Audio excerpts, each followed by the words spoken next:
World. We're back. Hello. We've ate some snack. I had banana. Julie have. I had Kraft mac and cheese.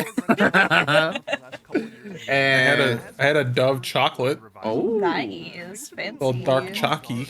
we've reconvened over our picks for our showcase here at the end, and we're ready to recap the day. Hello. We're my ready name to is Jordan van der rumble, Westen, in fact. Also known as Quabblecup. I'm the CEO. So I'm just gonna start playing Keighley's showcase as I talk about the day, and then we'll hop into our spotlight. We're gonna do 3 rounds of spotlight of games that we were intrigued by, and of course, keep eyes out on the site where we'll have a written showcase of what happened today. Mad Rut, right on time Hey, Mad Rat. to see the finale here. Lots of interesting stuff today, but what the headline is.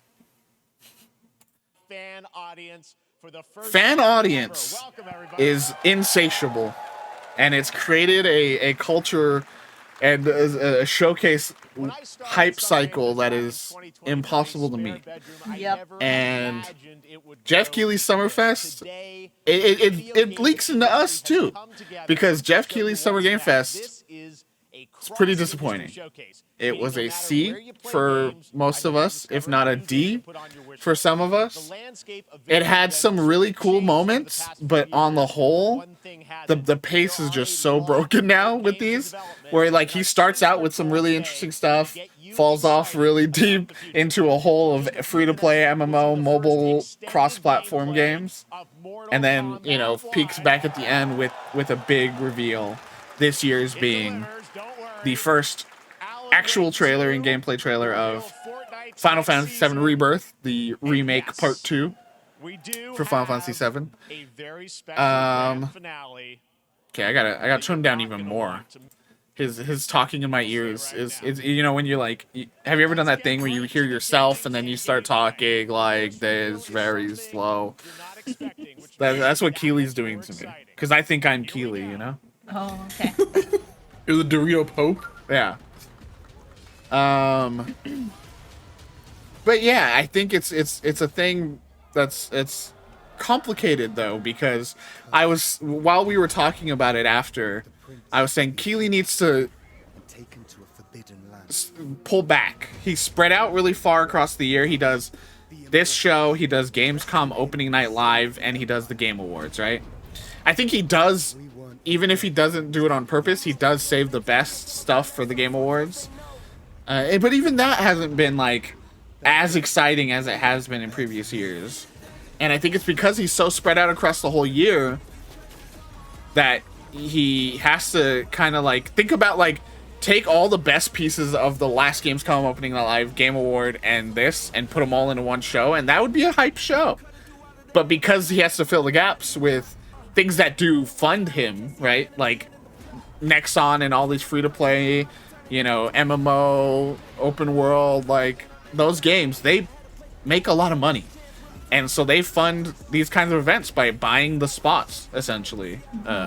Some of them buy the spots, some of them earn the spots, you know, justifiably. There were a few Nexon games that looked really cool, like that one that was like a Dynasty Warriors-ish, For Honor-ish. Warhaven. Yeah, that one looked interesting, you know, like we were disappointed at the start, and then like, oh, okay, wait, it's actually kind of cool.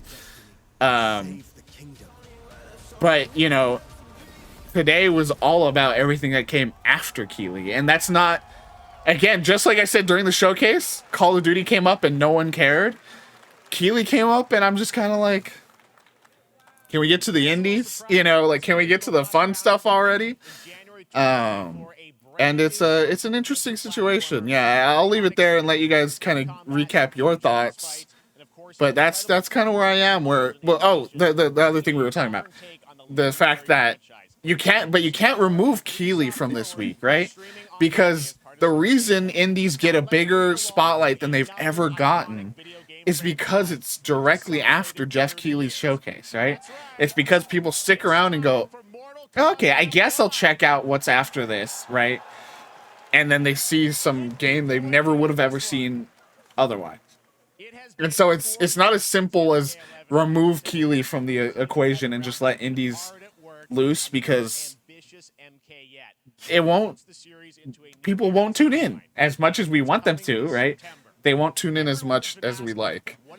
An Yeah, addition from Evan too. yeah, that the everything he showcases is AAA or free to play, and it's like that weird dichotomy. Yeah, it's hard. It's hard because I love what Keighley does, right? He wants to do exactly what I love, which is build those hype gameplay showcases and stuff. But he was actually in a kind of funny video recently, and he talked about this. That era's kind of gone.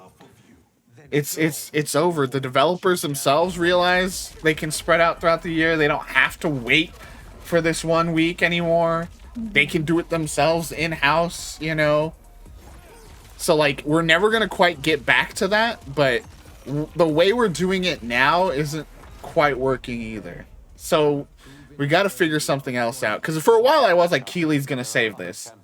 And now, a couple of years in, I don't know if he's pulling it off, you know?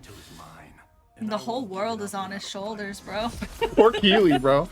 Hey, that's why, guys. Like, it's still a interesting show, and there's still cool moments, and there's still, you know, I'm not to say like this is a wholly terrible thing that we were watching here, but it's just, yeah, it could be we're falling to the thing, you know, we're criticizing the gamer expectation hype cycle, you know, but it's just, it's hard. It's hard. So yeah, I'll let you two to chime in, whoever wants to hop in first. But For me, just adding on like what you were saying, like because the whole world and like the whole future of E3, like what's gonna happen now that E3 is gone, like that is really all on Keighley's shoulders. And so it's sort of like the Summer Game Fest and Keighley and like the whole internet itself like builds Summer Game Fest up as like it's gonna be that replacement, so it doesn't have as much room to be like just another showcase. Yeah, like if this was just another showcase throughout this whole week of showcases, it would be allowed to be like a little bit hit and miss and a little bit mid, but it's just like expected to be so much more. and I think it part of it is no one is listening to him talk about it, right? Like I said, he talks about how we're never gonna quite get back to that, because even he said, I have to spread out, things move, you know, one day a developer is ready to showcase this game in June, but then actually no, we're gonna wait till August for opening night live. Oh, we're gonna wait till December. You know, like that's just how the nature of the beast is, and like it's just a complicated, like it's just hard to plan these events and maximize that. And I think COVID, a lot of factors come in, right? Like the development cycles of games are so fucked right now, and people, you know, like they say, like there are people out there developing for the next generation of consoles already.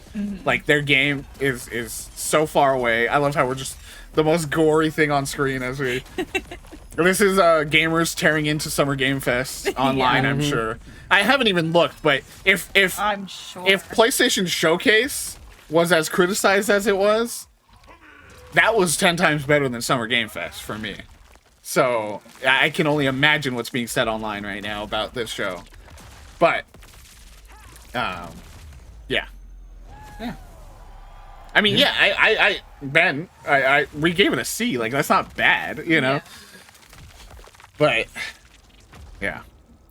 And it wasn't bad. It's just all down to your tastes. And, you know, I'm not out here playing mobile games or really AAA games, so it's entirely dependent on you. I mean, that was pretty good. I was gonna say, though, like, one surprise success for me from it was, like, the Nick Cage moment. Yeah. Because Keighley kind of does this a lot, where he brings these celebrity moments in. It's like he's trying to like reach out to like older audiences, like non-gamer audiences, and like it always comes off as like this weird strategic thing. But that actually like felt very like fun and genuine. So that was a win for me, at least, like to do that in a natural feeling way. Yeah. Oscar. I mean, yeah, just building upon like what you guys are saying, like not only has the kind of the landscape changed for all of us, but also just people have changed. Like there's just the you know the tastes of people have changed, and the just for lack of a better term, the landscape of what games are coming out and at what times and what cycles. Like, a lot of just yesterday we saw 90 indie games that are releasing throughout the year. That at different points are like, we're ready to show our game now. Yeah. We're gonna show it no matter what. They don't have to wait something like Day of the Devs. They don't have to wait till something like Tribeca Game Festival or whatever it is. Throughout the year, they're just ready to show it, and that's perfectly fine. Just like we're past the days of the summer E3. Like, oh snap! All right, can't wait for summer. We're gonna see 50 brand new games we haven't seen before ever. We're gonna ready for these huge reveals because they just happen throughout the year now, and we just hear about them, and that's great. We're excited about it. And just like we're past the age of midnight releases, where we're all gathering physically to do all of these things, and it's just different landscapes. And some people are ready for that change, and a lot of people aren't. I think Keighley, though he's like carrying all of his weight on his shoulders, I still think that part of him is grasping for those old glory days. And he's spreading himself too thin for all of these things that are happening constantly. Other than that, like it's still fun to watch. Still nice to get that 1 week in the summer where everyone just gets together and is like, oh, let's see all these trailers together. Because instead of getting one trailer every month that we get to kind of hang out and talk about, we're getting 50, 60, 70 things that we all get to talk about for a week, and then just kind of get excited for the rest of the coming years that these games are coming out. You can basically combine these two. Yeah, it's like a good reminder, even watching this, right? Like, this was a really great showcase of Mortal Kombat in a way that, combining raw gameplay with an interview with Ed Boon, with, that big hype opening trailer. Like, it is a good show. It's just, I don't know. It has that ebb and flow. The ebb and flow of Keighley's show is not there right now. And again, it sounds like we're being a little bit of a downer, but everything after was so good. You had the Day of the Devs after Keighley's show that comes from Double Fine and I Am 8-Bit, and the Devolver digital direct with Volvi, which, wow. If you didn't watch that, you weren't here to catch it, go watch the Devolver. Yeah, it's a nutty little short film is what it is. And yeah, I think it's interesting. And here's another sign, actually, before we even get into our spotlights, right? Here's another sign of how different this industry has become. Check this out, everybody. We're going to watch this live together.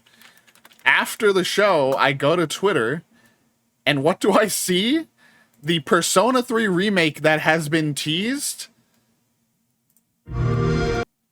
Oh, it was supposed to come tomorrow. Well, we got a leak, gamers. Persona 3 remake. Okay, so that. It's not an.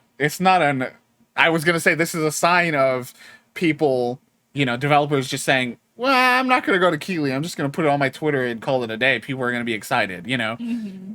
But this is a leak, so bummer. But let's check it out. Persona 3 Reload, a remake of the game that an official leak. They posted it early. Well, who knows? Maybe it wasn't even going to show up, and it was just assuming because of the Xbox logo. But yeah, let's check this out.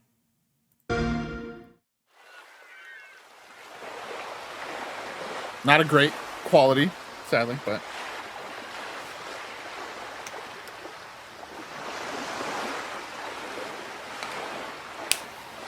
Bro, this is blown.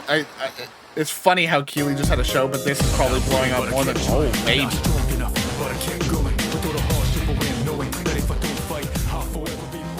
Persona 3, yeah, it established the current formula of Persona that everyone's in love with. So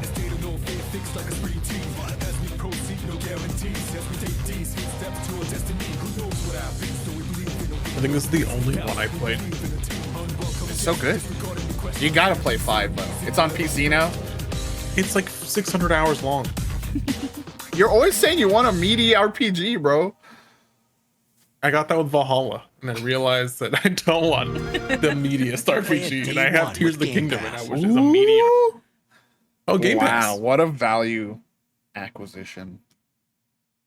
Well, who knows? Who knows, Evan? You know, it's literally first trailer, but it's not a great sign that they didn't show the female. This is interesting.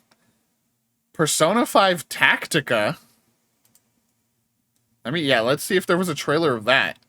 Because there's rumors of, yeah, Persona 5 Tactica. A tactical Persona 5 RPG? Okay. There's nothing on this yet, so we'll probably see a trailer at the Microsoft show for this. Good thing they didn't leak this one. Because this looks look at the little characters, so cheap and stuff. That's going to be cool. And again, probably Game Pass day one as well for that. So, you know. Max is chilling still. It's me, bro. Yeah, just another sign that, you know, even if that was a leak, right? People are blowing that up. I haven't looked too much at social media, but I assume there's not a lot being blown up by the rest of the world from the Summer Game Fest. Before we get into our spotlights, and we'll go one by one like we did yesterday and shout them out, I'll do a few of my shout outs, just like my honorable mentions, right out the gate here, because the one I just remembered and was like excited about, this little guy, the return of Volvino, the return of the classic down to earth chubby little boy of Sonic the Hedgehog. Brand new retro inspired style. What is it? Sonic Superstars multiplayer. 4-player multiplayer. Looks really cool. Just, if you didn't see this, check this out. The full trailer later. It looks great, and it looks like it's blending a bunch of new stuff. And then there was like I only had like one or two really that I wanted to. Sandland. This open world kind of like action RPG, featuring the art of Akira Toriyama. For a second, I thought this was Fist of the North Star again, because they had done a few Fist of the North Star games, but then I was like, why would they hype it up like something brand new? I thought it was gonna be a Trigun one with the desert scene. I was like, we're getting a Trigun game, and then I saw this and I'm like, oh, it's Dragon Ball boy. Yeah, this is Dragon Ball. Yeah, and then everything from the Day of the Devs and after, from that point on, is worth your attention for me. But any shout outs that aren't gonna be from your picks that you want to call out? Witchfire. You know, it's just a painkiller boomer shooter with a cool setting. Oh, actually, Prince of Persia. Yeah. So while we were talking and that was playing, I was like, damn, that was a cool opener. Mm-hmm. A return to 2D, kind of out of nowhere. You got any? The prince has been kidnapped. Um, Taken to a forbidden land. Fae Farm Fae is Farm. probably the biggest one. There were a couple of other, like, they were okay, but We weren't prepared for what was I mean, from the whole event, from the whole day, not just. oh, from the whole day. Yeah, just. Then again, they weren't prepared for me. That's why I was saying, like, everything from the other shows is what I call out to. The Cosmic Wheel Sisterhood, you said has been shown before, but I haven't seen it, and that. I think it really was caught my announced, eye. and that was the first time we actually saw what it was really like about. So Yeah. it's Fae I'll be Farm. honest, from the trailer, I still don't know what it's about, but it just looked really cool. Oh, yeah. Fae Farm looks really nice. Just like some of the interior decorating stuff we saw. The characters are really cute. It's coming September, I think, so nice little fall cozy game. Hell yeah. Here's what was it?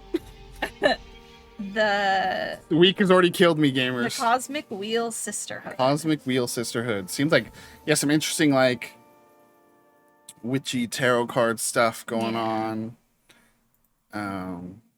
It comes from the team that did Red Strings Club and Gods Will Be Watching, which were really like choice driven, like, and you can't go back kind of thing, you know. Like you what you commit to is that's what you did, you know. Deal with it. Kind of Just like experiences. life, brother. Just like Yeah, life. so true. I'm listening, says Madrat. Hell yeah. But yeah. Here, I'll show you a little bit more of that then, since Madrat's got some interest here. It Just- just looks so beautiful. As someone said in Day of the Devs, vibey. You know what I mean? Truly vibey. As someone is put into the ground to die. That's the vibe, you know? But yeah, let's shake it up. Last time I started our spotlights, Oscar, Me. what is your Number first game for that? one. I think I know your first game, so let me try to go find it real quick. I think you're. Oh, you know what? One Probably more go- shout out from me. The Pinocchio game looked sick as hell. Oh, Liza P. Yeah.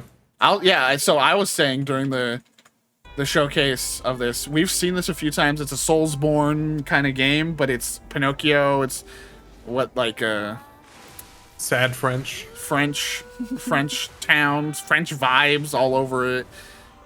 You play Pinocchio. You gotta. I liked at the very end the sassy, That was so cool. That was so cool to me. Jiminy Cricket. You know, Mm-hmm. as your little companion. And this looks like it's gonna be a good game to play and also a good game to watch. Just because Yeah. the combat's gonna be so fluid and you're just like, For wow, sure. wow. You know. Demo out now. So if you already, I downloaded it. I'm hopping on. Oh, I just saw that. Look at his like classic Pinocchio fit over there to the Mhm, right. On the right. Yeah. Yeah. So cute. Yeah. Anyway, sorry to cut you off, but I didn't want to let that one slip by. That looked really cool. Is your first one the one that starts with a B? Yes. Okay. While you look for that, starting with Banishers, Ghosts of New Eden, just really stood out to me because I do love story-driven, do love ghosts, do love hunting ghosts, as Nate and Fern here both know. We'd be playing some ghost hunting games a lot. But also the setting is all great. 17th century North America. This couple, Yeah. you know, they've been married. They're ghost hunters, are called Banishers, and they Just basically this take care image. of. That's the ghost. That's Look out. that's me. That's me looking at the game. This feels like this should be the next. Like, you know how they memed that picture of Linus. Yeah. Please like my show. Okay, anyways, continue. Please clap. But yeah, they're basically ghost hunters in North America, Red and Antia. And following one of their missions, she tragically loses her life, and he continues on. But since she is, you know, still had work to do, she's still a lingering spirit. So she became what they hate the most, is those lingering spirits here. And they both try to figure out how she died and how to liberate her to actually pass on, you know, move on to the next phase of their death. And it just looks really fun. Like a nice little story. You get to play as both characters, you know, switching between being in the land of the living and the land of the dead. And just looks like a really kind of heavy story, love story between these two, you know, trying to you know, make death more appealing to both of them. So yeah. I'm really interested in it. The game, the combat, it feels like that Souls Light is what I'm calling it nowadays, where it's like it's got God of that War. heaviness. Yeah, it's God of War. It's that heaviness and like methodical, you know, light, strong, but you're, you know, having to dodge out of the way and do all this stuff. And I'm almost more intrigued by swapping into the ghost realm as the wife character in the narrative, and like using that in interesting ways to like either communicate with other dead, other folks, or there's a shot in here. Let me see if I can find it where you're just walking down the street and she, you swap into her and you see like the spirits of still inside other people's body or something. Like, I'm like curious how far that goes. And the reason I'm so excited for that is because this comes from Don't Nod, who did Life is Strange and other games, that have really interesting narrative stakes. So I'm curious to see how far they go there. Yeah, one of the fun little bullet points for them is, characteristic of renowned studio Don't Nod, make meaningful and morally ambiguous choices that affect the story, the world, and the fate of all characters, dead or alive. Mm-hmm. Yeah, I mean, as you say that, here's the sequence where, you can choose to spare or sacrifice a person. And that was I think in the trailer, one of the lines is, do we decide to keep killing to be together, or do we, like part forever? Yeah, part forever. So like that complicated decision, which if you are a fan of Don't Nod, there are complicated decisions for that. That's literally almost the basis of the first game's final choice, which is controversial for a lot of people, of basically stay with the love of your life and a town of people get damaged, or not, and people get to be saved, so they are familiar with those stakes. You have anything for the... That pretty much covers everything I was thinking. Hell yeah. I'm just interested to see the story, the narrative stakes. All right, we'll go to you. Me. My first one is Simpler Times. We saw that one during Day of the Devs. And it was just, such a breath of fresh air. It really reminded me, like I said earlier, of like a couple other games that we really loved, like Unpacking and Assemble with Care. So what you're doing in it is like packing up your life, like preparing to start a new chapter somewhere else. And it, like the devs were saying, it's just all about, focusing on the little like joys in your life, the items that hold sentimental value to you, like the memories attached to them. And that's just like my kind of game. You're like, sign me up.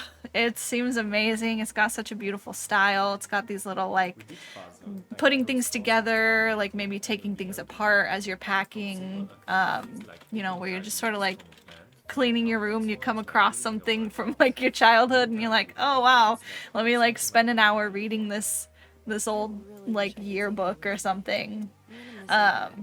So I just think it seems really great, like rediscovering, the things you love that are just constantly surrounding you, but you're not thinking about, that just like get lost in the shuffle.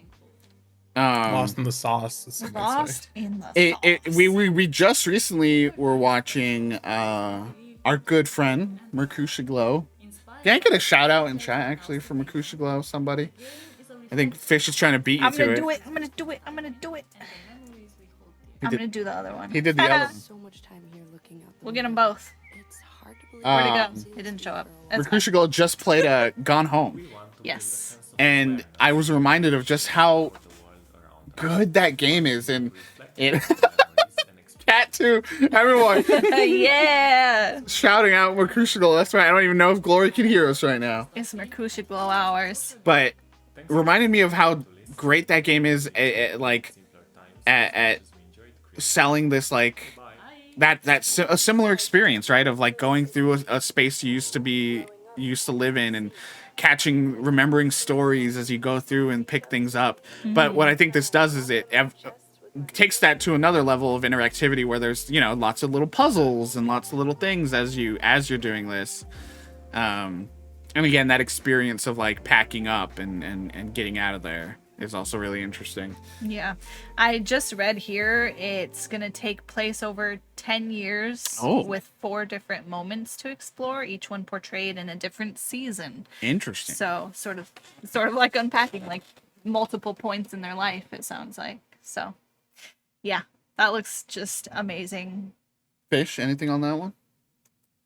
No, not really. It's gonna be one of those games where you just sit down with a nice cup of tea and a little blanket, and you're just like, wow, just a little. That is 100% a one of those midday 5-hour streams where we just play through it here and just have a good time, Yeah, man. just feel emotionally fulfilled at the end, It's the good vibes. That's what we did with Unpacking. We played, it was during one of Middle our of the 24-hour marathons, but we played that and it was just like it was just nice, it was just a nice breath of fresh air.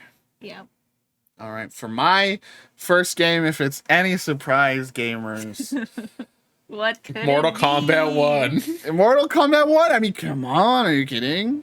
No, is this, oh, no, a little more.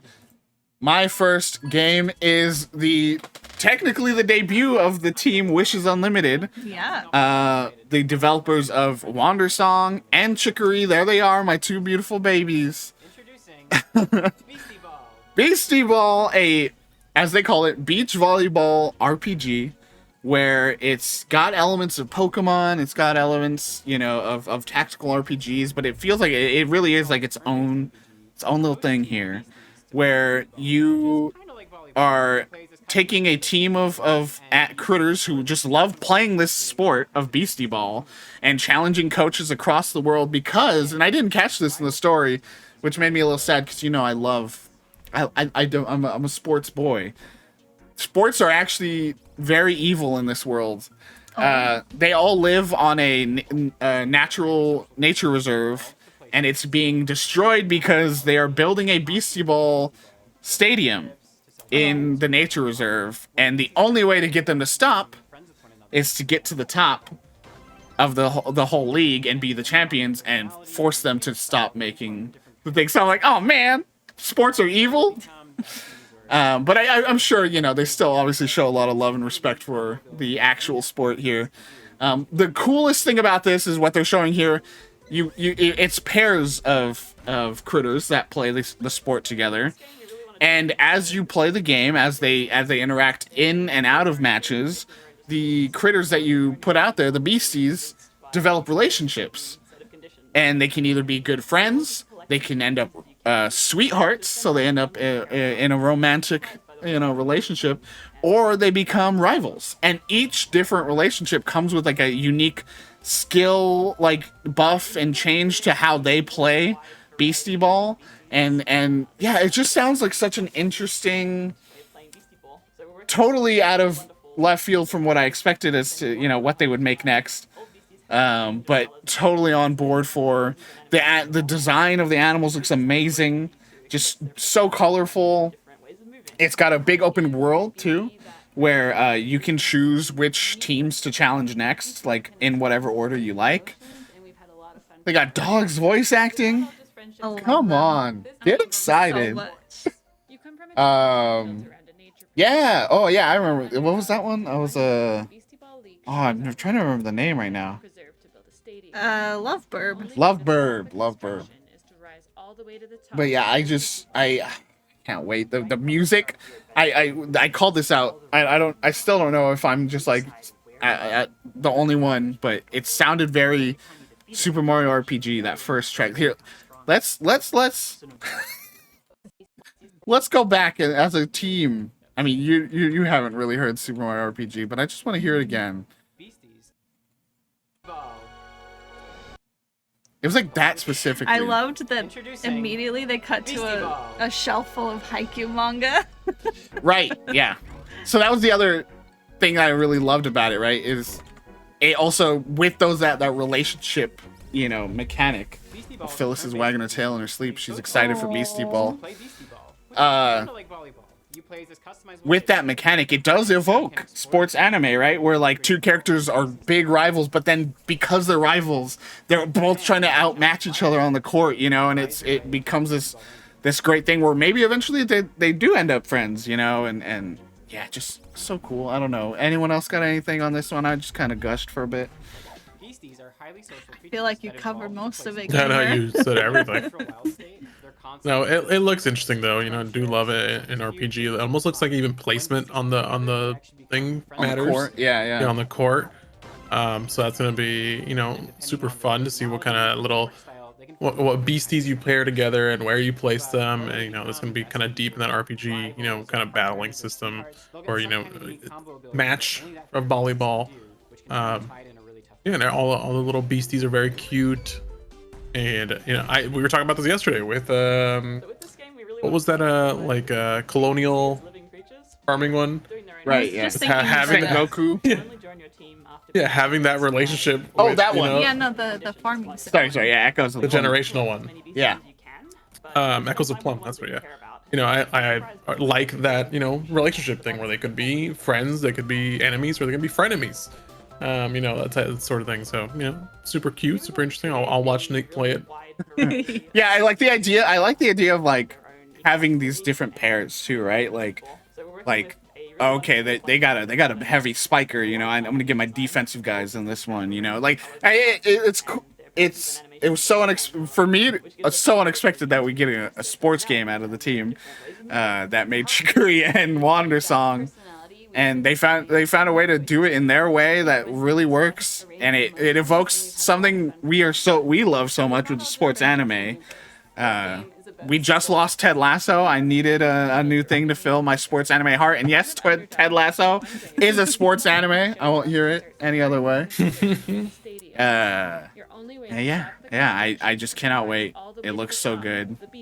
And yeah, you called this out too. Just on the presentation front, the fact that this was all just like the team playing the game in their living room, hanging out, playing volleyball outside in their backyard, like just all the good vibes. It's nice. All right, so back to the fish. In me. I appreciate that people liked Ted Lasso as a sports anime. Let's hit you with the Lord of the Rings. Yeah. So Lord. I was just gonna say, it's so funny that when we were, you know, getting our picks together while we were on break, we were like, you know, oh man, so much of it is in that that early block, you know, like, or that later block. We need some love, and Oscar pulled some good pulls from earlier in the show. I gotta find Lord of the Rings. Oh, I think I found it. It was pretty early, wasn't it? Or was There it we go. Yeah, I got it. All right. Yeah, Lord of the Rings Return to Moria, you know, takes us as dwarves with a, I guess, super comprehensive dwarf builder, so you can be able to really dive down into the character customization, back into the mines of Moria to reclaim it. You know, as any Tolkien fans know, dwarves were forced out of there, and then they're back to restore it towards former glory, which I'm guessing is going to be great in this sort of setting as a game, just because as all of us, I'm sure every single person here is, you know, one of those farming sim enjoyers, like your Stardew's and your Sunhavens and your Seasons and all of those games. And I'm guessing it's going to be what probably the bundle system is here, is getting all these things for the mines restored back to their former glory, so that you know, we can thrive again as dwarves. And with that being that we have to light up the way in the mines, that's going to be a big gameplay mechanic here, is you have to light up everything because we don't know what's out there in the dark of the mines, and we're going to have orcs attacking us, just because, you know, we're a little guy. Yeah, spooky. We're just little guys, you know, and they want to take it. As you saw right there from right where Nathan paused, going to be base building. So, you know, all you people that love building are going to have something to enjoy exploring. It's all procedurally generated. So even, you know, if you start a campaign or, you know, a world with your friends, if you do it alone, it's going to be different from, you know, when you played it with them. And what's great about this is for everyone with a bunch of friends, up to 8 players. Ooh, nice. Love not being limited, because I know we have some games like a Stardew or something where it's max 4. Maybe you have 5 people. So yeah, up to 8 players is great. Yeah, just an all around, just a little cozy dwarven adventure in the mines. If all you know, your Deep Rock Galactic enjoyers, just rock and stone, you know, just love a little just a little guy in the mines. I want to be Just with a my little friends. guy. Just a little guy in the mines. Yeah, Yeah. yeah. Just when it was first announced, it was like, oh my god, how are we so dumb? How did we not do this first? Right? Like Lord of the Rings, Mines of Moria, you know, mining, life farming, and not even really a farming sim, but you know what I mean, like survival. There you go. That's the game Yep. type I'm looking for. Crafting survival game. Like, that's just so perfect, right? Like, it was one of those things that just feels like it totally fits. I feel like it's probably got that Valheim-y kind of experience where it's like probably you're going through and then there's like these big bosses that you have to get to get through. I'm so curious how deep like the actual mining goes here, where you see him like, you know, just digging through this rock. Like, can you just do that anywhere? Can you, you know, how far does it all go? The building, like this sequence is like, oh my god, this game's gonna be huge then, right? Like, look at how much is going on here. Yeah, just I'm super excited to just hop in on this one for sure. Well, just to touch on that again, is that I guess you're gonna be conserving resources, hunting, gathering food, and managing sleep and all that stuff too. So it's gonna be, you know, pretty involved on how we're gonna operate these little dwarves. It says even temperature and noise levels. So I'm very interested to see, you know, we're gonna be too cold in some months or something, or noise levels. Are we gonna like disturb the big old spider boy to come and like investigate what's going on with our little mine? And that's, yeah, I was gonna say, when you were bringing up that freeze frame I had earlier with the tower here, yeah, I think it's right here. I'm curious, like, is there an element of like tower defense where you like have to kind of like keep your base safe, so someone's got to keep watch, you know, while others Shout out Tribes of Midgard for that. Yeah. So it's again just like, how did we not do this sooner? What? Like, but you know, I think I said this in the while we were watching, and it's like, no, we didn't do it sooner because we took the time, and now we've got good gameplay inspirations, we got the tech, everything's perfect for this to happen now, you know. And I'm curious for you, like, do you have interest in this as someone who's not really a Lord of the Rings person at all? Like, I don't think you have much knowledge of it. Like, I have at all. almost zero knowledge of it or like experience with it, but yeah, I'm getting pretty hyped for this one. And I didn't know it was up to 8 players, so like being able to play something like this with my friends sounds really amazing. And I do like, you know, survival crafting and tower defense type of games, so that You'll is try right up any my alley, even though, you know, I don't really have any investment in the franchise or anything. I mean, but I'm sure it has a good story attached to it too. Yeah, exactly. The idea of reclaiming your homeland, right? Yeah. Like, after being forced out, like, that's obviously a powerful kind of setting for story. And so I think it'll be one of those things where it is procedurally generated, right? But then there's like established zones that you end up in, like where it's little bits of story, and again, those boss fights happen, right? And that tech has gotten so good, right? Like, you hop into a Valheim world and it feels like, doesn't feel like randomly generated. It feels like a perfect little, like, that tech has gotten so good that I'm excited to see how far this goes, and yeah, I'm ready to just live my little dwarf life, you know? Ready to dwarf it up. I love Rock and Stone. Rock and Another Stone, excuse for Rock and Stone, but I can play with more than 3 people. Yeah, Rock and Stone, but Tolkien. Yeah. Like, let's go. Pretty cool. Okay, I think I'm next. you're next. Hey, any last? No, he's distracted. It's okay. Okay. Sorry. Any last? No, and just the last little thing is just, I love with these big games like this. You know, where I've seen it a lot in like Sunhaven. We're all doing our own little things, and at the end of the day, we all come back and we're like, "Oh, what did you do today? You know, what did we all do? I mined some rocks. Oh, I hunted for some food. I built a sword. You know, just like everyone coming back, a little community, and being like, okay, let's all sleep, guys. Little sleepies. Whoa! What the frick? What? I was literally mid-video and it just kicked me to Unpacking Jacksepticeye. Fucking YouTube. Friendships. Oh, Beastieball. The Beastieball. No, because what I wanted to do right there's that one sequence where they show, like, the base, the actual, like, where you would live with these dwarves, you know. And I want to just see that again, because yeah, you were just saying like coming back to our little home together and having that moment of like decompressing over the days, you know, activities. Even like, oh, we just had to fight that fucking boss today. That was intense, you know, like. Because yeah, look at they really skip over this actually. Let's see what we got. Like, is that like a brewery back there? Of course, you Yeah, gotta like have a keg, gotta have that. Looks like a little soup pot in the middle there. Man, soup pot, you better show up this week. Got some beds. Got Where's beds. Cat? Bedge. We gotta You go bedge. It looks like a little loom. Yeah, like it's got all the stuff you want from those crafting survival games. Mm-hmm. And yeah, I love the no game has really mastered.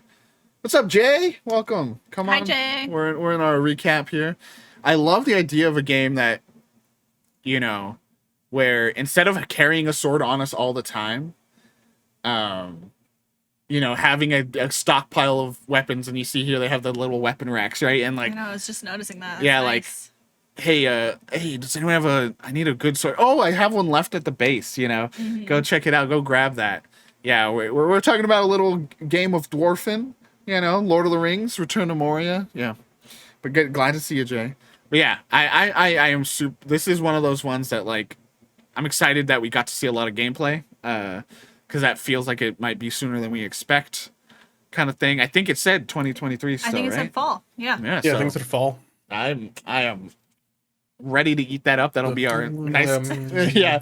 our as if peek behind the curtain. Our little friend group plays every Saturday now some different games, Yeah. and Sunhaven is our current one, and I'm ready for this to be our fall game. Go into the mines, fight spiders. Can't wait. Hell yeah! All right, it is back to you, Fern. I will keep it in this showcase, and I'll go to Under the Waves next. Was that after this? I feel like It might have been. was. It was toward the end, I found before Call of Duty. As I'm just getting this trailer set up for you, shout out the Yakuza trailer. That looked really cool. Like that whole sequence where he opens the doors and it's like, what's even happening there? It's like, is it an enclosed city? And it's like, you know, and then there's a guy sitting all the way in the back and he's like, what's your name then? You know, like that. I was like, what the hell? And then yeah, he said, I have no name. Oh, so good, dude. What the hell? Anyways, Under the Waves. Yeah, so I think this was the first time we've seen this. I've never seen this. It's coming in August. Oh my god. And so it's a narrative-driven adventure. What we saw of the writing here was like cheeky and cute.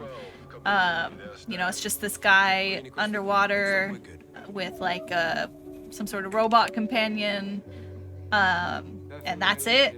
And just like it hints at this narrative about like grief and like losing a family member, and sort of he's like a professional diver, like overcoming that loss. So, you know, we love a narrative-driven game. We love an exploration game. I love underwater exploration games. I know some of our community members don't. I think they're cool. Water's But scary. yeah, so I was reading up on it. It's like talking about, you know, that self-imposed solitude and then just that like under the ocean setting is so great for like the metaphor of grief and like the crushing weight of it. It just looked really neat and like a cool story. So this is interesting to me because, you know, you see a game like this, you're not sure how linear it could be this thing where you just go out, you're forced down this tunnel, and, you know, you see your daughter's bedroom, you know, you're crying, and and then, you wake up back in your bed in the base, or, you know, like that kind of thing, right? But then you see this shot, and there's like a whole mini map in the bottom left with like little icons of resource. Like, where's this game going? Yeah, we in the moment we called out, you know, a few of us called out to Moon a movie that has a very similar type of isolation, but it's up in space as you're, you know, dealing with some issues. This one's Under the Waves, Madrat. Yeah, great vibes. Yeah, I really like the aesthetic too. It's not hyper realistic at all, but it has this, you know. Yeah, they're calling it techno-futuristic 1970s. Nice. Whoa. So that's cool. And another thing that I kind of got buried here is that this is coming from, I assume, some kind of like, so this is, I'm assuming an indie studio in Parallel Studio, but it's uplifted by a program called Spotlight by Quantic Dream, who I guess they are technically also an indie studio, but Quantic Dream, of course, the developers of Heavy Rain and Beyond Two Souls, like big budget games. Really cool to see, you know, a situation where they're kind of uplifting other creative narrative voices. Coming from Parallel Studio. Yeah, and published by Quantic. That's cool. Fish, you got anything on this one? No, I mean, you guys pretty much said everything. Like, I really enjoy, like, we're all little narrative enjoyers here, so won't be a game I probably will play, just because I'm a little scaredy cat when it comes to deep, dark water, but I will enjoy watching it and seeing how the story pans out with our protagonist here, losing someone, and kind of dealing with that and coping with that, and probably, you know, shed a few tears along the way. Yeah, I'm very. Oh no, yeah, okay. I didn't see that. There's a line in here: collect materials and craft equipment. So there is a little bit of It's like a blend of a little survival crafting kind of stuff going on. So yeah, I was curious how much, like, do you have to eat? Like, do you have to like take that morning break every day, or is that scripted? You know, it's so there's at least a little bit, right, of some kind of crafting element. So that's interesting. That's interesting to me. Yeah. I'm into it. Love a survival game, love a story. It talks about like he's like following his like sort of buried memories through, or like these weird, you know, pieces of his past. He's like following them through the ocean sort of, and so yeah, it's reminding me of, we just watched Mercutio Glory play shout out 10 shout outs. Edith Finch. What Yeah. Remains of Edith Finch like gives me the vibes of that, you know, just those weird little surreal like moments that you're gonna see. Yeah, and I have a feeling it's one of those things where it's gonna start out routine, whatever, and then like you see a doll float past your little submarine or whatever, and you go, huh? I'd quit the game right there. Yeah, like she had that, you know, that's the same doll she had, you know, and Yeah. that whole devolving of emotional trauma, you know. Correct. Great to So true. Love that in a game. great to repress things, right, gamers? You bottle it up, you know. Ooh, Beastieball's under the Wholesome Direct banner on Steam. We're gonna see more of it. I would not be surprised at all. Oh Yeah. no. Helskate is not on Steam yet. Ah, shoot. There were a few from yesterday, too, that I went to look them up and add them to my wish list, and they weren't even up there yet. Yeah, see, Come on, when gamers. I look up Helskate, it's literally showing me Skate Story, Huh. the Okay. other game that I was thinking of. Wait, is it not anywhere? I was just gonna see if there was any. I mean, we're gonna go off of what's in the trailer anyway, but yeah, there you go. I found a site. Nice. No, You find no, this is Helskate.io. no, this is a different thing. Oh, this is not. What shit. Was it even called Helskate? Yeah. Thought so. Anyways, that's I mean, my let's go next back and game. watch. Helskate, which is self-described as Tony Hawk Pro Skater meets an action roguelike, i.e. Hades. Yeah, see, you're not finding anything online, right? Me neither. That's what I'm saying, man. Something's wrong here. Oh, it's 1L. About Oh my Oh, goodness. son of a gun. Oh, that's funny.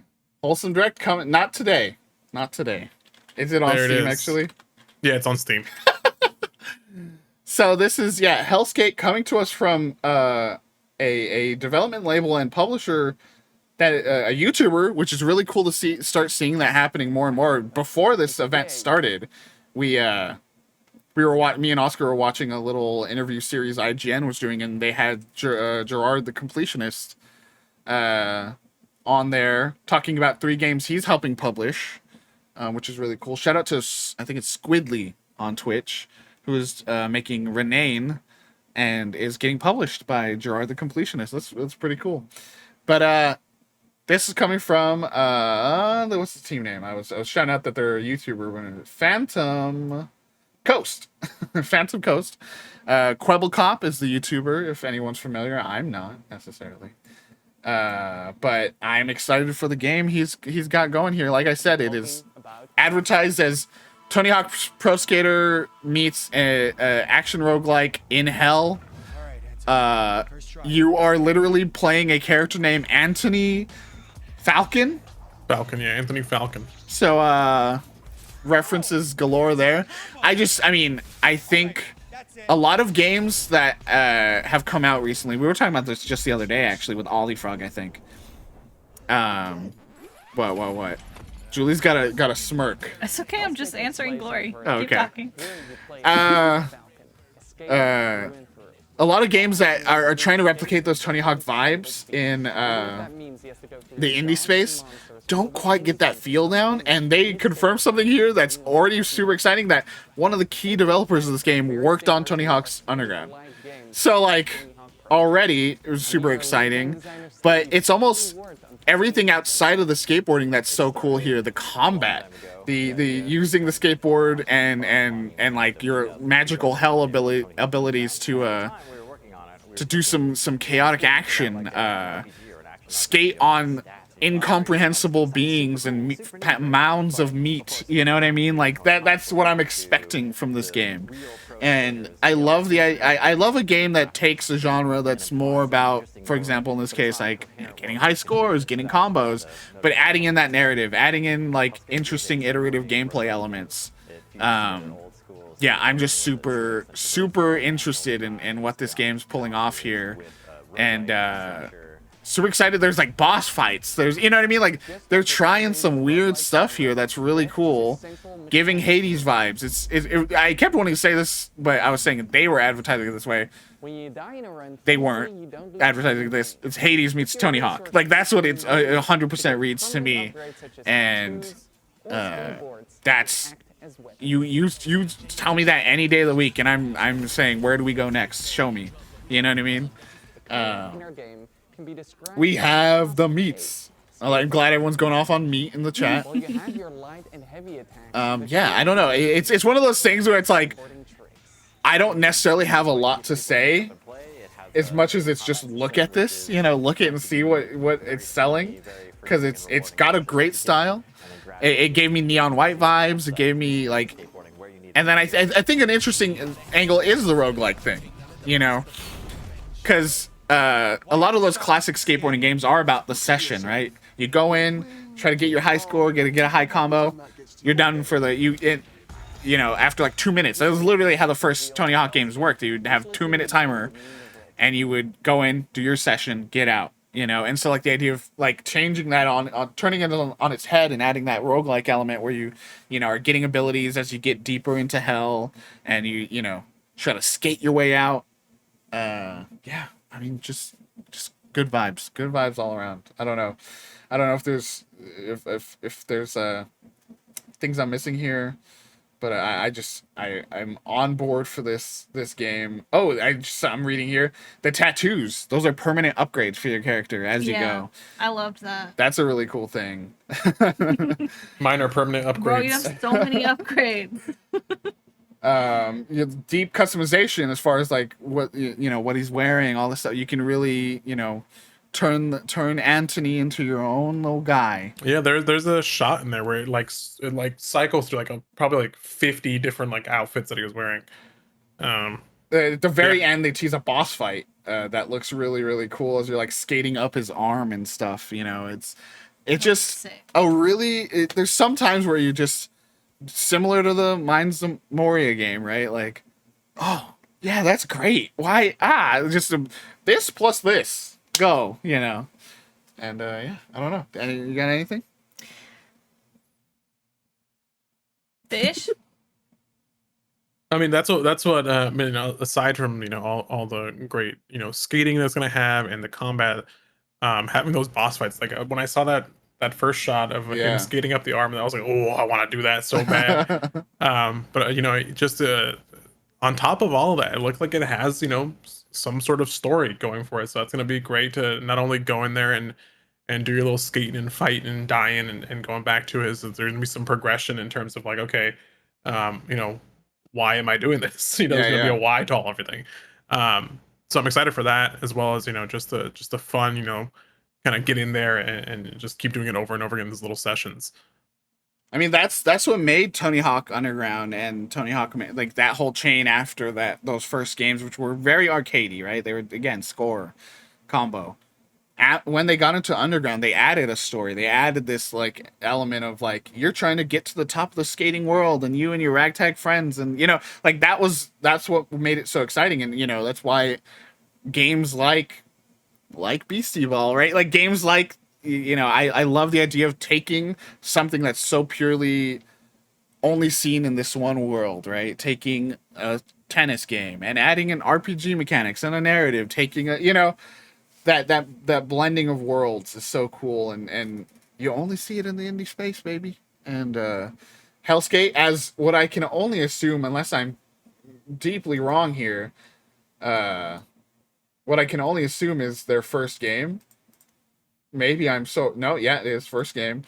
Coming in early access too, so that's fun especially for a roguelike, right? You add the biomes over time and then flesh out the experience.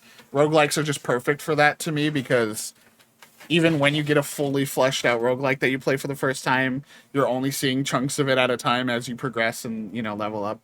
I'm so on board to get into a roguelike early via early access and see it evolve over time. Yeah, just super excited for a really refreshing, cool looking game. Helskate. Hell baby. yeah. Hell yeah. Hell with one L. Yeah. One L. That game really threw us for a loop for a minute there. We were like, it doesn't exist. So like, no game. All right, Oscar, for your final pick. I'm gonna hit you with something that really captivated me. Oh. And that is Ete. Ete. It's a relaxing painting game that mixes exploration, creativity, and story elements. You step into the shoes of a new painter traveling abroad into Montreal, Canada for the summer, and you're going through the world and painting and gathering all those colors onto your palette, as well as the objects themselves, into a little palette of stickers and just ideas. Like, oh, I saw a nice little red bike, I want to paint that later. I love that. And I knew this was gonna happen. Madra immediately. Ooh. Yeah.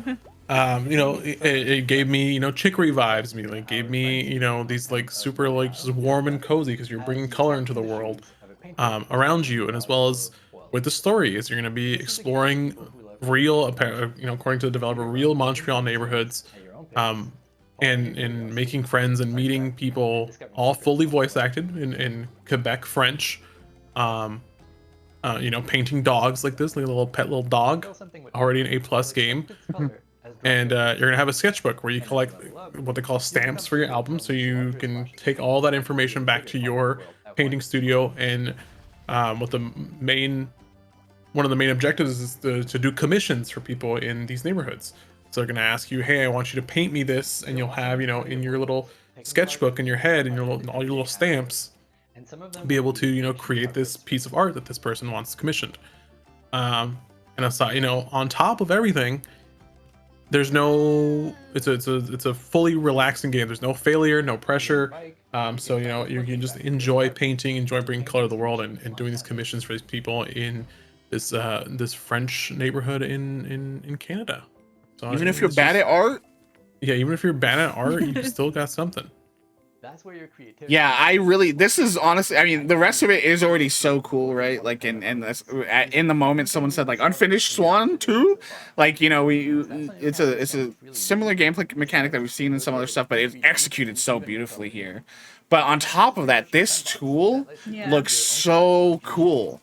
Like, it feels like I said it in the moment. It reminds me of like tools like Kid Picks, like tools where you are given like puzzle pieces and you get to make your own art by just arranging them in different ways, you know, and you may not be able to paint that by hand, but like I can put together images, like I can put things in a frame that look cool, you know, I can do that, and it just seems like that's going to be a really, really interesting tool, where yes, it's, you have to like, for those commissions that Oscar was talking about, you have to hit certain objects that they want in it, but you are also free to do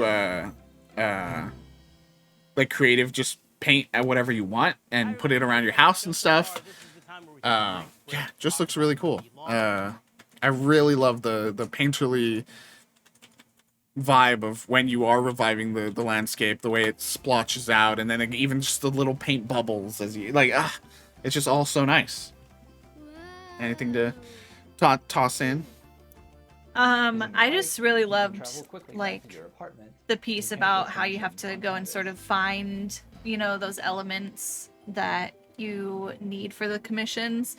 So it just ensures that you actually have to like go out and explore the world, and you know, maybe there's some sort of like hidden ones, and you just have to explore to find them and paint them and bring them back. I think that's cool. Your canvas can be freely moved. Yeah, I'm rotated in 3D. I'm super into it. I'm super curious, like what kind of narrative it has. You know, there's all these characters, all this voice acting. There's gonna be some like deeper narrative here too. Any kind of limitation. Love a narrative about artistry. Maybe a little smoochy. We saw a couple characters in there. A couple other artists you can meet. I really like in these sequences where you can paint, like there's some elements that move as you like move it around, and so like nailing that exact like flap, nailing that exact, the cat over here moves, you know, nailing the right, you know, look, like is gonna be fun. The also on the right there, just in that picture, you Right. have your little categories too of like, you know, you're not scrolling through a sketch of just random stuff in like an order that, you know, it's like, oh, this is how you discovered it. The order of discovery is like you actually have like, oh, I just want to look at, you know, furniture. You know, boop, boop, boop, you know, Jaggalo couch.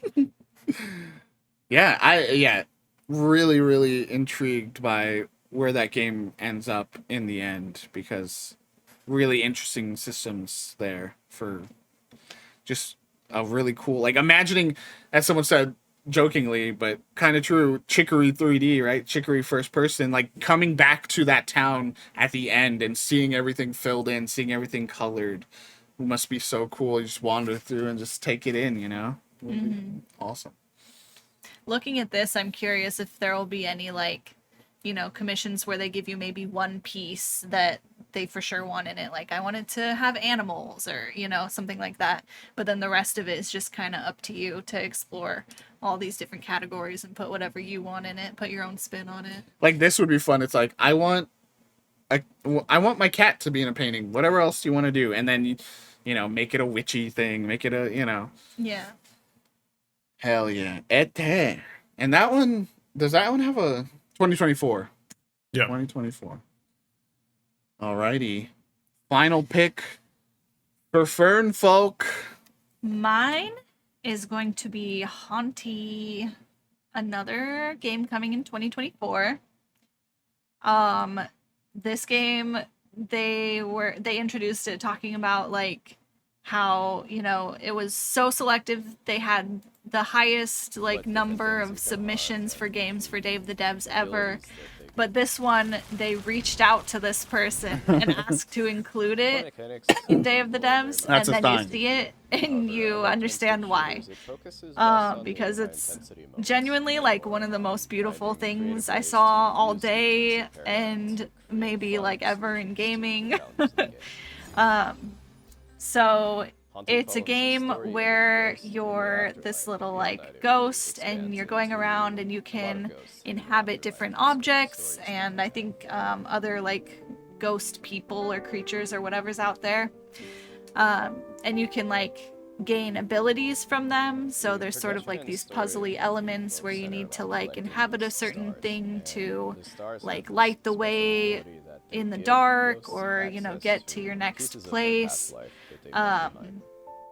And just like navigate the environment, which is just so like Stunning. painstakingly beautifully crafted. It's nuts. Oh, so I think Look, we were here all we like, go. gasping during Yeah, this. here's- we were here's all one of like, those oh my shots. god. Wow. Where it's just like this deep, giant world that you're in, you know. Yeah. Was there any details on this? Seems like the narrative's about kind of getting back to this person. So what I was reading about it is it says that you're like you're building the constellations, Beautiful. you're uncovering the story of like your character's past life, Just a show. and you're like bringing like other ghosts to this like tower or something. I'm trying to find it again. You're bringing lost souls to an ominous central tower where they appear to ascend to a higher plane. So you're it seems kind of like helping that's- people pass on. Yeah, that's sort of the core element, but you're like learning about your own past life as you go, and exploring the world and solving some puzzles. It's just wildly beautiful. The one thing I really liked and thought was really cool was the genesis of like the gameplay. They said is like twin stick shooters, which are famously like really intense, you know, wiping out rooms of folks as you're trying to dodge their bullets and you're, you know, using the right stick to shoot and left stick to move around. But they're like, it's not that at all though. Yeah. That's just the idea of the core gameplay mechanic, but it's a twin stick shooter that vibes, you know what I mean? It's a twin stick shooter where your shooting is, I assume it seems like that's how you like possess things, and you have to shoot at them and then you get to go in them, right? So like that element is really cool. The painting of the darkness here as you go with this like light orb in this sequence is really cool and beautiful. Yeah, just a stunning, like, there are some games this week that we'll see that just seeing the visuals, you can't quite describe what you're looking at because no one else has really done it and you love it. You know what I mean? Yeah. It's oh, just It's Yeah, that incredible. shot right there, It's that's so just beautiful. good. It just blows my mind to think of like how anyone could even come up with this and comprehend it and bring it into reality. Yeah, that's what you said. You said, you know, we always talk about how it's a miracle that any game gets made, but something like this, you just did a god, you know, did another, like, how do you operate on a plane where this, one, you come up with this, two, you execute it, and three, it's as good as this looks, you know? It's truly amazing, and like, a moment like this, a game like this, and every single game that was really in Day of the Devs, honestly, is exactly why Day of the Devs, the curation they do is just so excellent. You know, they really highlight some hidden gems that I feel like every single Day of the Devs has had games that have resonated and stuck with us for a long, long, long time. And with that note, it's down to me to close us out. Send it. And we are closing out with something not from Day of the Devs after all that hype, but with the first and only one we've shouted out so far from the Devolver Direct, which again was a fascinating short film about a fictional character mascot named Volvi. You can see him there in the bottom right, a vole with a giant hand for gaming. And in the presentation itself, it's about the return of Volvi, which is which has now become an AI robot that you give it a prompt and it makes a video game for you. That was kind of the presentation. But what I want to focus in on is I think it's the first one, huh? It was. Get out of here, Winnie Calcium. I just realized this is the first Devolver that didn't have what's her Nina. face? Nina, right? Yeah. I think is her name in all of them. She's literally been in every single one. Wow. I mean, she wanted a break. She's literally done it every year.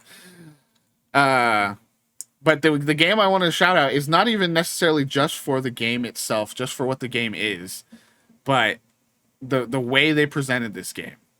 And it's a game we've seen a few different times. It's Wizard with a Gun, but the spotlight again is on its excellent, just beautiful comic book, graphic novel, like beautiful use of shadow work here. Like it's just hard. Again, it's one of those, just like Hauntii, right? It's like a style that looks so beautiful and you just can't quite describe it. But it's not even just the art style. They had this beautiful like Americana song as these wizards are encountering this big boss fight, and it's just an incredible showcase of the artistry of this team, right? Like they clearly have such a strong vision, and that is so key for any game to have a strong vision, and for this one to continually showcase its strong vision across multiple E3s now. This like the third one I think in a row where we've seen it. It's just killer. And then when you do actually get to see the gameplay, it continues to be one of the more exciting survival crafting games I've seen in a while, because as you saw the game name, it's Wizard with a Gun, so you are a group of little wizards trying to survive in this hostile landscape. I think there is an element of like collecting bounties. It's kind of a Western kind of thing. I remember that was the first one, right? Where they were like chained up in in cages and stuff. Yeah, you're building up this tower, this wizard tower, and when you leave it, that's when you go into the dangerous worlds. But everything you do in this game is through a gun. You craft by putting things into your gun and then shooting the stuff out into the world. You plant, your crops by putting the seeds into your gun, shooting them into the ground. You have a bunch of different weapons, and again here you can see these bullets that change up how your gameplay goes, because each bullet can come with new spells. Each gun type can come with new bullet, can accept different bullet types. It's just so interesting and cool looking. We were talking about Moria being a game we play as a group. I'm gonna be pushing for this one to be a game we play as a group. I think the style looks fantastic. It's a little somewhere, the actual gameplay style, you can easily point to, being very reminiscent of something like Don't Starve. But yeah, I think it's just a truly unique game. Again, primarily for me, in the ways that they've decided to present it every year, right? Through these beautiful animated sequences with a cool song. Yeah, it just looks really good. I don't know. Do you have anything? I see you're on the website. What do we?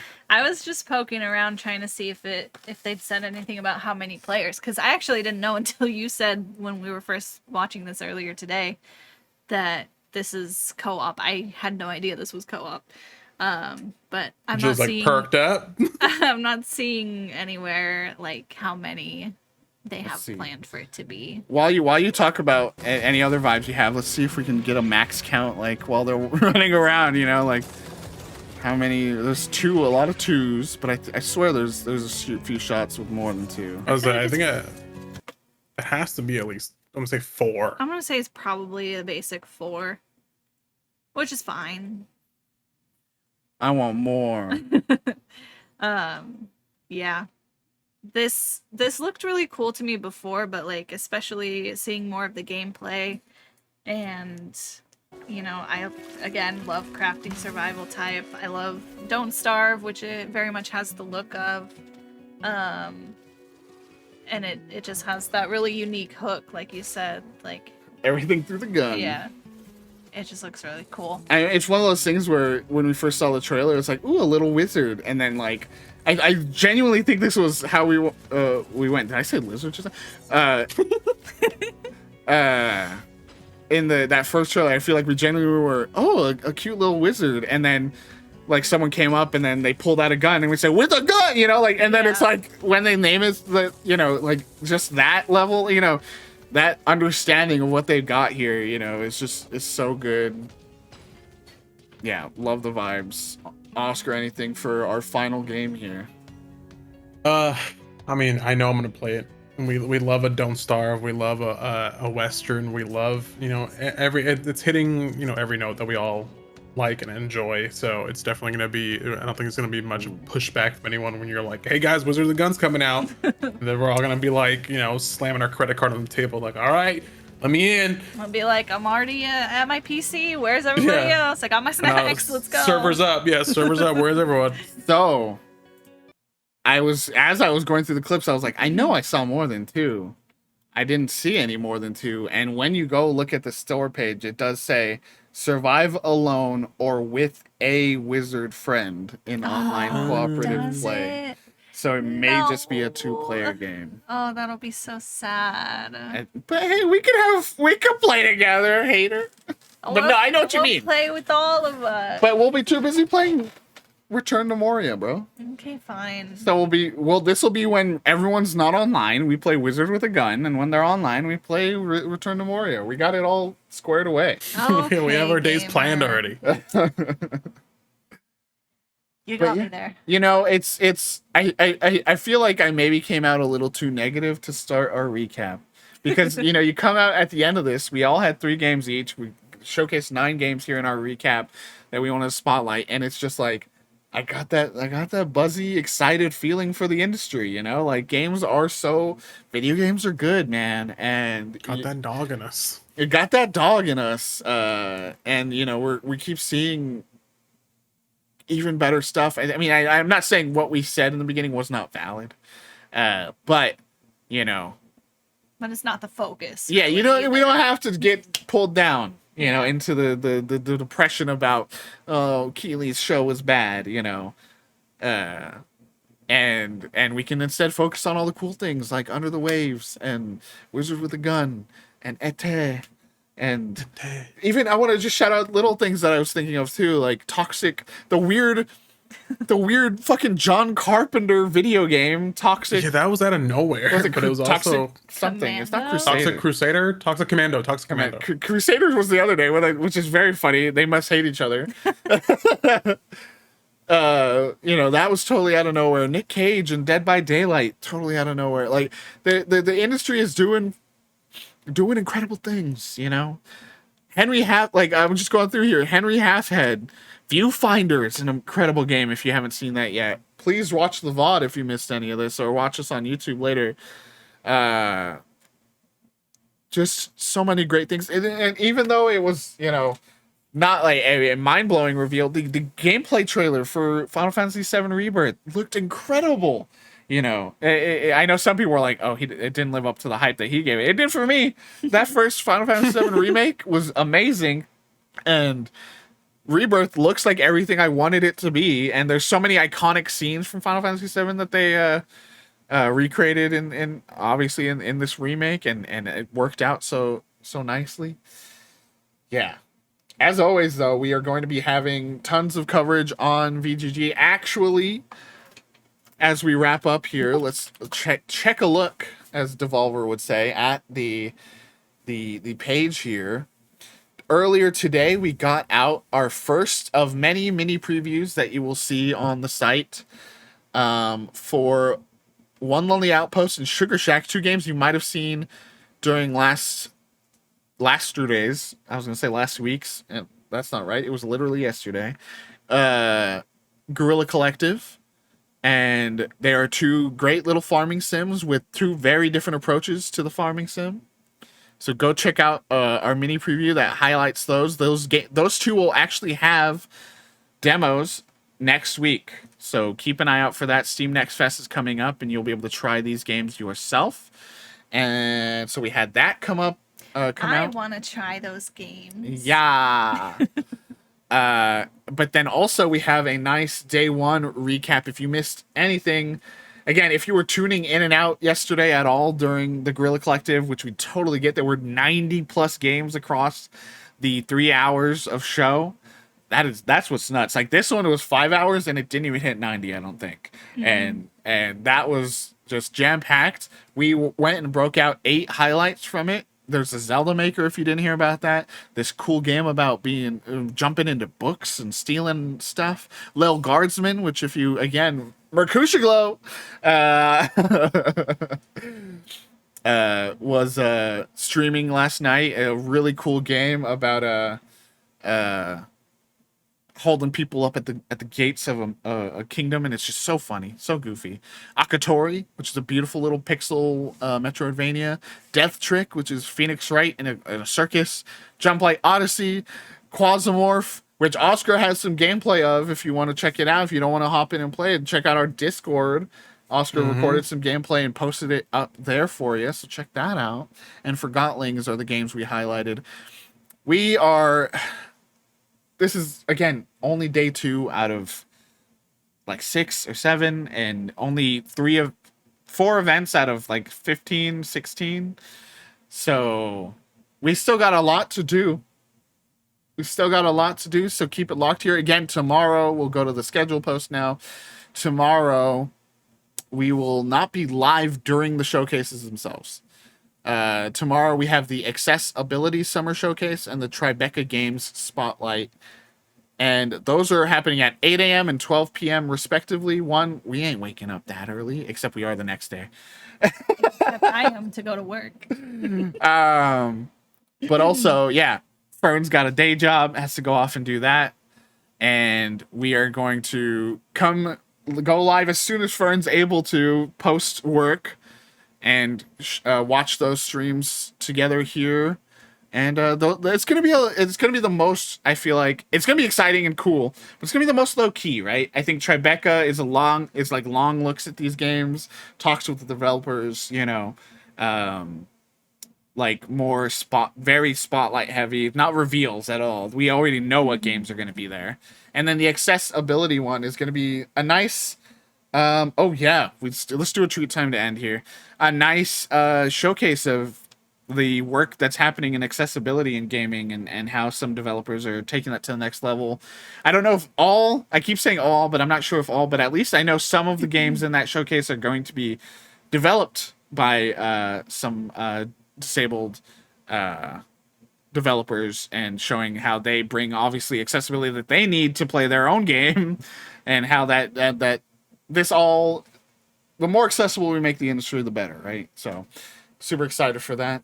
And that's the first year of that showcase, right? Yeah, it's being put on by Laura Kate Dale, I believe is their name. They are a journalist who's been around for a bit, and decided to take it into their own hands to shout out accessibility in gaming with a cool little showcase. So that's going to be really cool.